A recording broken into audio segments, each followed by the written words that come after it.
Hello friends, तो एक बार फिर आपका स्वागत है हमारे channel be real listen and learn में। तो आज की हमारी कहानी है जादुई फल। जादुई फल। एक बार की बात है, एक राजा था जिसे पक्षियों को पालतू जानवर के रूप में पालने का बहुत शौक था। राजा के पालतू जानवरों में एक तोता था जो बहुत बुद्धिमान था। उसकी सहायता से राजा प्रशासन के सभी महत्वपूर्ण मामलों के बारे में निर्णय लेते थे। तोते को अभिषेक या अभी के नाम से जाना जाता था। अभी हमेशा सलाह देने के लिए राजा के साथ रहता था। दरबारियों को यह पसंद नहीं आता था। वे हमेशा अभी से ईर्ष्यालु और अब एक दिन की बात है, जैसे ही राजा अपने दरबारियों से घिरा हुआ बैठा था, तोते का एक बड़ा झुंड उड़कर आया और पास के एक पेड़ की शाखाओं के बीच जा बसा। अभी राजा के पास बैठा था। थोड़ी देर में पेड़ पर सारे तोते की आवाज़ अभी से बात करने लगे। अभी ने राजा से कहा, महामहिम, मेरे माता पिता बहुत अकेला महसूस कर रहे हैं और मुझे बहुत याद कर रहे हैं और चाहते हैं कि मैं उनसे मिलूं। इतना कहकर उसने राजा से घर जाने की अनुरोध किया। अभी से अलग होने के ख्याल से ही राजा का मन कांप उठा। अभी की अनुपस्थिति में वह राज्य के मामलों का प्रबंधन कैसे करेंगे। तो उन्होंने अभी को कहा, मान लीजिए आप कभी लौटेंगे ही नहीं तो। राजा ने अब अपना असली डर दिखाया। नहीं महाराज, ऐसा कभी नहीं हो सकता। मैं अपने मालिक को कैसे भूल सकता हूँ। मैं अवश्य लौटूंगा और भी बहुत कुछ। राजा ने अभी को एक सप्ताह के लिए अपनी जन्मभूमि वापस जाने की अनुमति दी और इसलिए सभी तोतों का झुंड और अभी साथ में समुद्र के पार पहाड़ों और जंगलों के पास अपनी जन्मभूमि पर चले गए। अभी अब अपने माता पिता के पास लौट आया था। उन्होंने उसका बहुत स्वागत किया। वो उसके साथ बहुत खुश थे। उन्होंने अपनी चोंच फैलाई, अभी को प्यार से सहलाया। हालांकि जैसे सभी अच्छी चीज़ों की तरह सप्ताह जल्द ही समाप्त हो गया। अभी के शाही दरबार में लौटने का समय आ गया था। इस पर अभी के माता पिता को बहुत दुख हो रहा था, लेकिन उनका मानना था कि किसी को अपना वादा कभी नहीं भूलना चाहिए। अपनी विदाई की पूरी संध्या पर अभी ने अपने माता पिता से एक चीज़ मांगी, क्या मैं राजा के लिए उपहार के रूप में मेरे साथ जादुई फलों में से एक ले सकता हूँ। अभी के माता पिता ने खुशी खुशी उसे जादू का फल दे दिया और इसलिए अभी जादू का फल लेकर उड़ गया और समुद्र के पार पहाड़ों और जंगलों के पार वापस अपने राजा के पास आ गया, जो उनसे बहुत प्यार करते थे।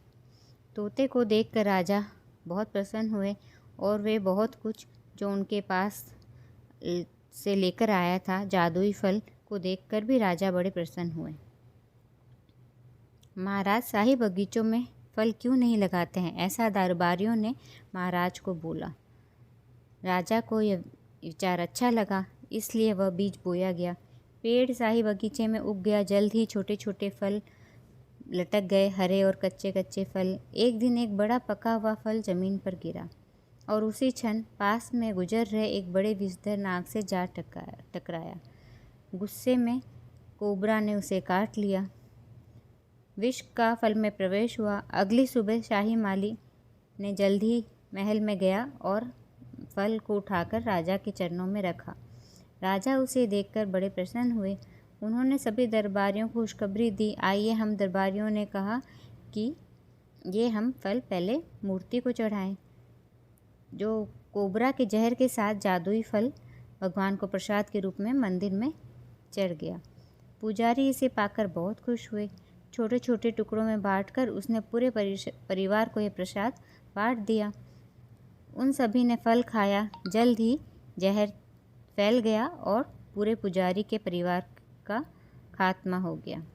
चारों ओर इसकी खबर फैल गई। ईर्ष्या से भरे दरबारियों ने अभी से बदला लेने का मौका देखा। उन्होंने सोचा, यही असली मौका है अभी से बदला लेने का।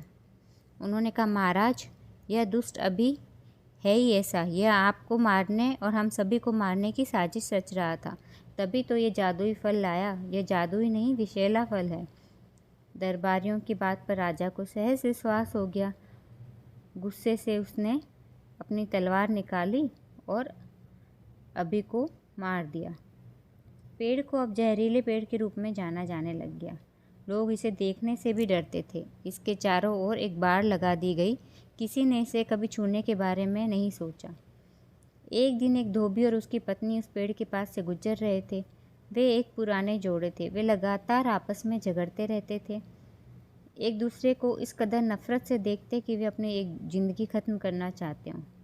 धोबी की नज़र पेड़ पर पड़ी। वहाँ पर उसने सोचा, यह समाधान है। उसने उछलकर डालियों में से एक फल को पकड़कर फौरन उसे काट लिया।